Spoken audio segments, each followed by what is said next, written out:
Olá, bom dia, seja muito bem-vindo. Nós estamos ao vivo, são 8 horas e 31 minutos pontualmente pelo horário de Brasília. E a partir de agora, você fica por dentro das informações do Brasil e do mundo desta quinta-feira, dia 30 de junho. Vamos então aos destaques do dia. Receita paga hoje o segundo lote do imposto de renda. Daniela Marques é anunciada como nova presidente da Caixa. E você vai ver também, fazer musculação pode ser melhor para o sono do que correr. Tudo isso a partir de agora. E olha, a gente já começa com aquela informação que você precisa para começar o dia, né? A Receita Federal paga hoje o segundo lote de restituição do Imposto de Renda 2022, ano base 2021. Para este lote, está previsto o pagamento de 6 bilhões e 300 mil reais. O dinheiro será destinado a mais de 4 milhões de contribuintes. Deste valor, quase metade vai ser paga para contribuintes com prioridade, como idosos, pessoas com deficiência e profissionais do magistério. Foram contemplados ainda quase 3 milhões de contribuintes não prioritários que entregaram a declaração até o dia 19 de março. E olha só, mudando de assunto agora, Daniela Marques foi anunciada ontem como a nova presidente da Caixa Econômica Federal. Ela substitui no cargo Pedro Guimarães, que entregou carta de demissão após ser alvo de denúncias de assédio sexual e também de investigação do Ministério Público Federal. Desde o início do mandato de Jair Bolsonaro, em 2019, Pedro Guimarães presidiu a Caixa Econômica Federal. Contudo, as denúncias de assédio sexual por 5 funcionárias do banco chegaram até a Polícia Federal. Segundo as que dizem ser vítimas, os assédios ocorriam através de convites para jantares, viagens e até mesmo durante o expediente, na frente de outros colegas de trabalho, o que causava ainda mais constrangimento. Mas essas mulheres que acusam Guimarães simplesmente desistiram de usar o canal de denúncias oferecido pela própria Caixa, pois afirmam que outros casos semelhantes não teriam sido levados adiante e que ainda as denunciantes sofreram retaliações. Após a Polícia Federal afirmar que outras investigações sobre o caso irão se iniciar, as alas política e econômica do governo federal concordaram que seria difícil manter Pedro Guimarães como presidente da estatal em meio ao escândalo. Por outro lado, mesmo após a divulgação das denúncias, Guimarães participou de um evento interno do banco para um lançamento do Plano Safra 2022-2023. Sem mencionar qualquer denúncia, Guimarães utilizou parte do discurso inicial para citar seu casamento de 20 anos com Manuela Pinheiro Guimarães e a família formada pelo casal, além de mencionar que sua vida sempre foi pautada na ética. Contudo, a resposta do governo para a situação foi rápida. O presidente da República, Jair Bolsonaro, escolheu Daniela Marques para presidir a Caixa Econômica Federal. Daniela é uma pessoa de confiança do ministro da Economia, Paulo Guedes, com quem trabalha junto, sendo secretária especial de Produtividade, Emprego e Competitividade do Ministério da Economia. Daniela Marques vinha liderando a Agenda Brasil para Elas, focado no público feminino, e agora presidirá o Banco Estatal. E o Senado vai votar hoje a PEC social, que concede aumento no Auxílio Brasil e também cria um voucher para caminhoneiros. A estimativa é que o pacote vai custar ao governo 38 bilhões de reais acima do teto de gastos até o fim do ano. O relatório do senador Fernando Bezerra prevê, como o governo federal queria, o aumento do Auxílio Brasil de R$ 400 para R$ 600 reais até o final deste ano, com início de pagamento já para julho. O benefício vai custar em torno de 26 bilhões de reais aos cofres públicos. Com esse valor, a expectativa do relator é que a lista de espera do auxílio, que tem mais de 1.600.000 famílias, seja zerada.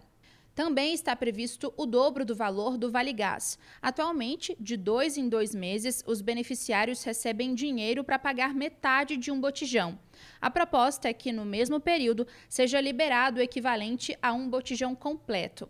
O terceiro benefício que consta no relatório é o voucher caminhoneiro de R$ 1.000. O valor será concedido com base no Registro Nacional do Transportador Rodoviário de Carga.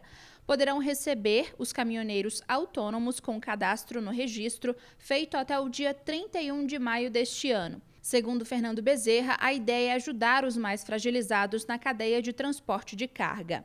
Outro benefício do relatório é compensar a gratuidade para idosos no transporte público coletivo urbano.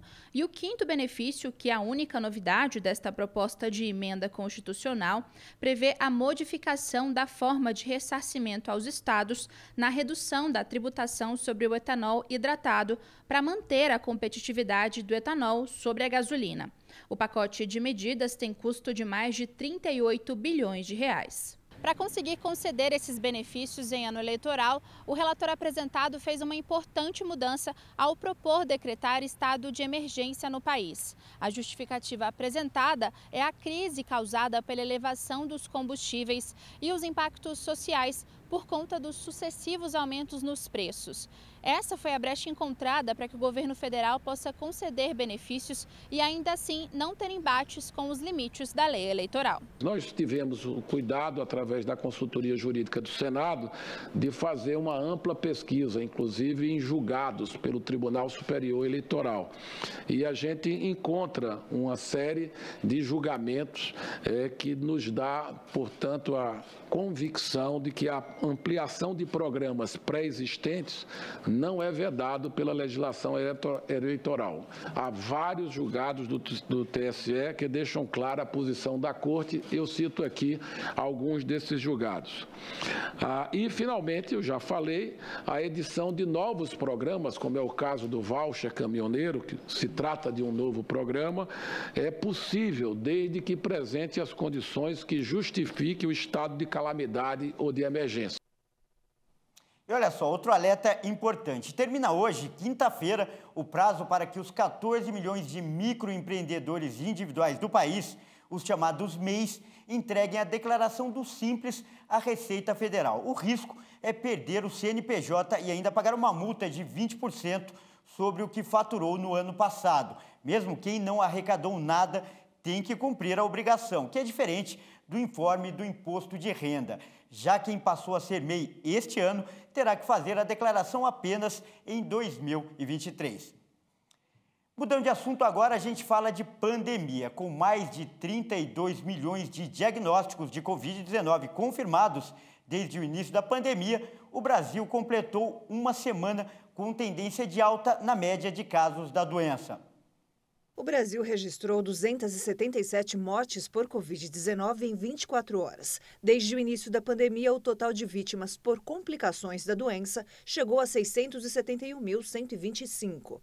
Em um dia, foram registrados 75.925 novos casos de infectados por coronavírus e, ao todo, já são 32.282.879 diagnósticos confirmados. A média móvel de mortes chegou a 228 vítimas diárias.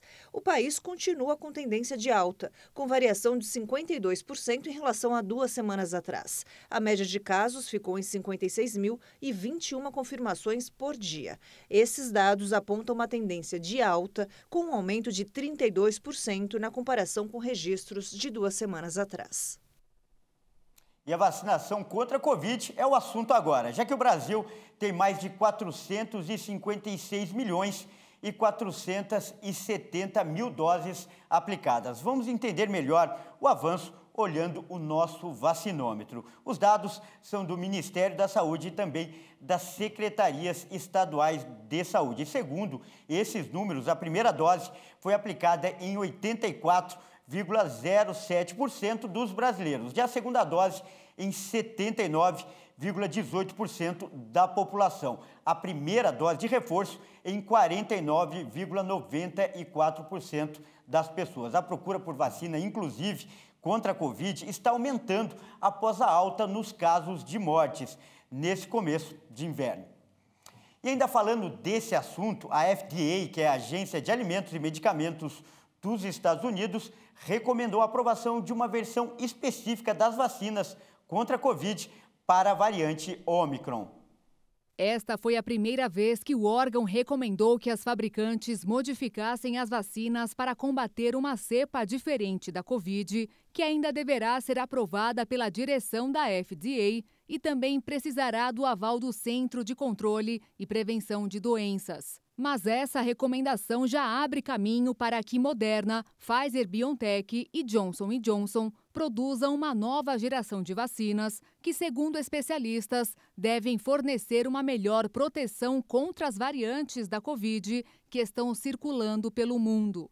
O painel consultivo da FDA não especificou se esses imunizantes terão como alvo apenas a Ômicron e a cepa inicial do coronavírus. Mas a sugestão é a de que as farmacêuticas produzam imunizantes bivalentes ou até mesmo que combata especificamente as sublinhagens BA.4 e BA.5 da Ômicron, identificadas inicialmente na África do Sul e que vem causando um aumento de casos da doença em outras partes do mundo. Olha, e atenção a esse dado. De cada 10 pessoas que morreram por causa da Covid-19, 6 não tomaram a terceira dose da vacina. A informação é de uma plataforma da USP e da Unesp, as universidades públicas de São Paulo. Para ressaltar a importância da vacinação, nosso repórter Almeida Júnior está em um posto de saúde aqui da capital paulista. Bom dia, Almeida Júnior. Mais uma vez é um grande prazer aí contar com a sua participação no nosso jornal. E a pergunta que eu faço para você é se a movimentação está grande por aí, as pessoas têm procurado a vacina, principalmente com esses registros de aumento nos casos de mortes. Bom dia, Kleber. Bom dia a todos que nos assistem. Pois é, eu estou aqui num posto de vacinação na região da Barra Funda, região central, meio oeste de São Paulo.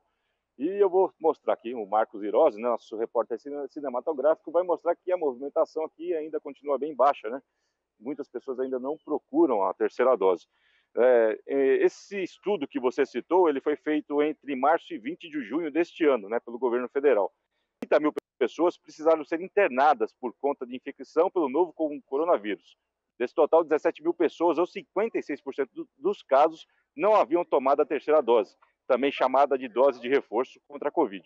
Outros 34,7% foram internados mesmo após a terceira dose. Mas o reforço havia sido aplicado em 2021, o que significa que a proteção contra o vírus caiu ao longo dos meses, né, que já era menor. Outro dado que a gente viu aqui nesse estudo é que 61% dos 7.547 mortos entre março e junho não tomaram a terceira dose da vacina. Uma coisa que subiu, Kleber, foi o número de exames, né? Na última semana subiu de 162 mil para 177 mil exames para saber se a pessoa tem ou não a Covid-19. Também aumentaram os testes positivos, né? De 79 mil subiram para 79 mil testes positivos, um aumento de 13%. A vacinação aqui em São Paulo acontece para pessoas de 40 anos ou de 40 a 44 anos, pessoas que já tomaram a terceira dose há 4 meses. Né? A gente continua aqui ressaltando que a importância de tomar essa terceira dose, né? Que assim, a dose será de muitas mortes e também aquelas reações mais graves da doença, como internações. Às vezes você adquire a doença, mas você tem aqueles sintomas mais fracos, como uma gripe normal. Então, continua aqui mostrando a movimentação, que continua bem pequena aqui na UBS do Boracéia, aqui na Barra Funda. Eu volto com você. Tá legal, Almeida Júnior, mais uma vez, muito obrigado aí pela sua participação. Olha, e não importa se é a primeira, segunda, terceira ou quarta dose, vacinar é sempre importante. E veja a seguir, polícia fará reconstituição do assassinato do jornalista e do indigenista no Amazonas. E você vai ver também, fazer musculação pode ser melhor para o sono do que correr. Você confere tudo isso daqui a pouco.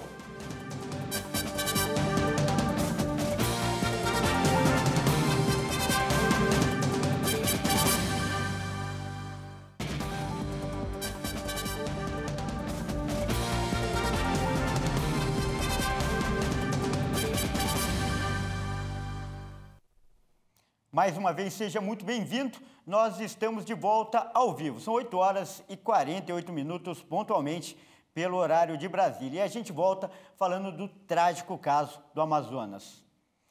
As polícias federal e civil, além do Exército Brasileiro, vão fazer uma reconstituição dos assassinatos do indigenista Bruno Araújo Pereira e também do jornalista inglês Dom Phillips. Vamos acompanhar na reportagem. Essa será a segunda reconstituição do caso. A primeira contou apenas com a participação de Amarildo, que acusou Jefferson de ter atirado nas vítimas. Mas Jefferson, em depoimento, disse o contrário, que Amarildo efetuou o primeiro disparo em Dom e Bruno. Na reconstituição que ocorrerá amanhã, as versões devem ser confrontadas. Os agentes da Polícia Federal e da Polícia Civil deverão percorrer todos os pontos-chave do caso, como as comunidades São Rafael, São Gabriel e Cachoeira, além das áreas onde Bruno e Dom foram assassinados e o local onde os corpos foram escondidos. De acordo com a PF, uma das provas técnicas a ser verificada era a velocidade das embarcações, especialmente no momento em que Amarildo e Jefferson perseguiam Bruno e Dom. Em uma nota divulgada pelo Comitê de Crise, coordenado pela Polícia Federal, o órgão dizia que novas prisões poderiam ocorrer, mas que naquele momento as investigações apontavam que os executores agiram sozinhos. De acordo com o delegado de Atalaia do Norte, Alex Pérez, a polícia já ouviu 20 pessoas, sendo 17 testemunhas e 3 suspeitos. E ainda falando de casos policiais, o Brasil suspendeu a extradição do mafioso italiano Rocco Morabito, conhecido como Rei da Cocaína. O Brasil suspendeu a extradição do líder mafioso Rocco Morabito para a Itália. Morabito é conhecido como o Rei da Cocaína e foi preso em maio de 2021 em João Pessoa, na Paraíba. Em um despacho enviado na última terça-feira ao Supremo Tribunal Federal, ao qual a agência France Press teve acesso, o Ministério da Justiça comunicou a suspensão da extradição. A medida, segundo o Ministério, foi devido à nova informação segundo a qual foi expedida uma ordem de prisão temporária contra Morabito. Segundo a lei brasileira, ninguém pode ser extraditado para outro país se está sendo processado criminalmente ou se for condenado no Brasil, a não ser que a Justiça brasileira autorize ou a pedido do próprio extraditando. O STF havia autorizado sua extradição em maio. Firmado pelo secretário nacional de Justiça José Vicente Santini, o despacho assegura que, em vista das pendências judiciais, o Ministério consultará o Poder Judiciário sobre a liberação antecipada do estrangeiro para fins de extradição. Com boas relações com as organizações criminosas latino-americanas, Morabito era procurado desde 1995 pela justiça italiana por associação criminosa e tráfico de drogas. E mudando de assunto agora, a gente fala da guerra na Ucrânia. O presidente da Rússia, Vladimir Putin, afirmou que não veria problemas na adesão da Suécia e da Finlândia à OTAN. Os dois países foram convidados oficialmente ontem a fazer parte da organização. Em visita ao Turcomenistão para uma cúpula das nações do Mar Cáspio, o presidente russo Vladimir Putin afirmou que o país não veria problemas numa eventual adesão de Suécia e Finlândia à OTAN. Os dois países nórdicos decidiram se candidatar a ingressar na organização depois que Moscou lançou uma operação militar na Ucrânia. E o processo formal de adesão foi iniciado nesta quarta-feira, durante uma cúpula da aliança em Madrid. Não temos problemas com a Suécia e a Finlândia como temos com a Ucrânia. Não temos diferenças territoriais. Não há nada que possa nos incomodar com a adesão da Suécia e da Finlândia à OTAN. Se a Finlândia e a Suécia quiserem, podem se juntar. Isso é com eles. Mas o líder russo alertou que se contingentes e infraestrutura militares fossem mobilizados, Moscou seria obrigada a responder de forma simétrica. Até agora, a Rússia tinha sido crítica da perspectiva de os dois países aderirem à OTAN, dizendo que este seria um fator desestabilizador para a segurança internacional. Putin também criticou as ambições imperialistas da organização, acusando a aliança de tentar assegurar sua supremacia através do conflito na Ucrânia.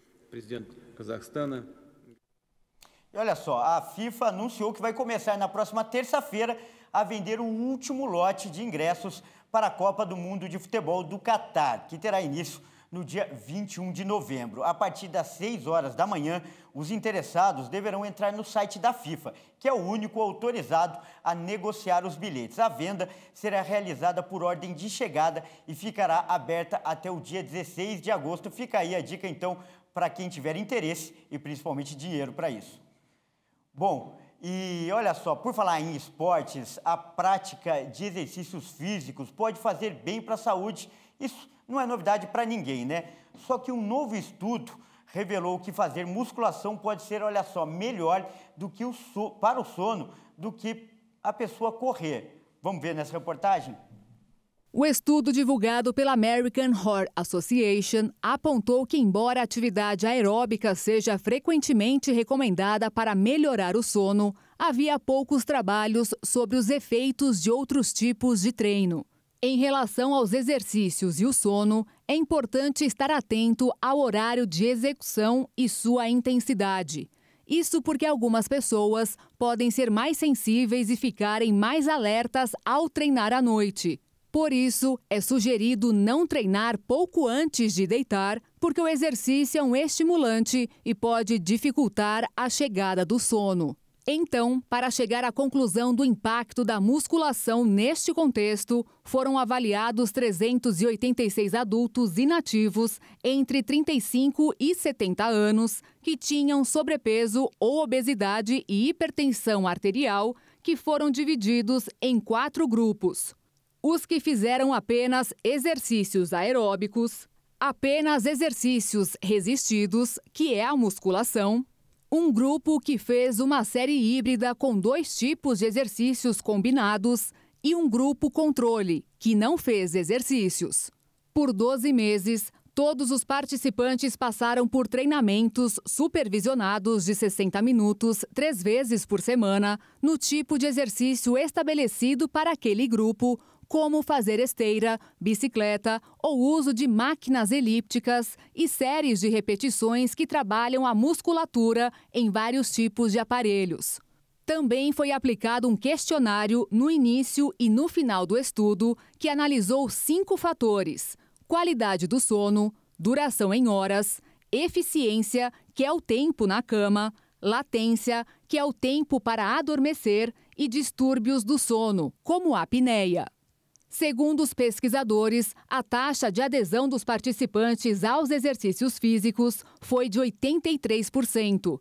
E, no geral, a qualidade do sono melhorou e o número de distúrbios do sono diminuiu em todos os grupos pesquisados, inclusive no grupo controle.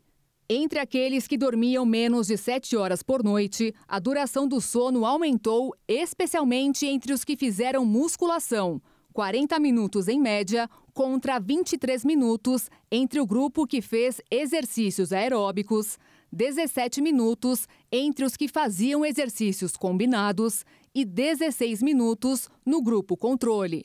Já o tempo de latência diminuiu em cerca de 3 minutos. Os resultados ainda são considerados preliminares, já que o estudo ainda não foi revisado por pares, mas já servem de base para reforçar a importância do exercício físico para a saúde, seja ele aeróbico ou de musculação. Olha, independente do exercício, o mais importante é sempre estar em atividade, nunca ficar parado.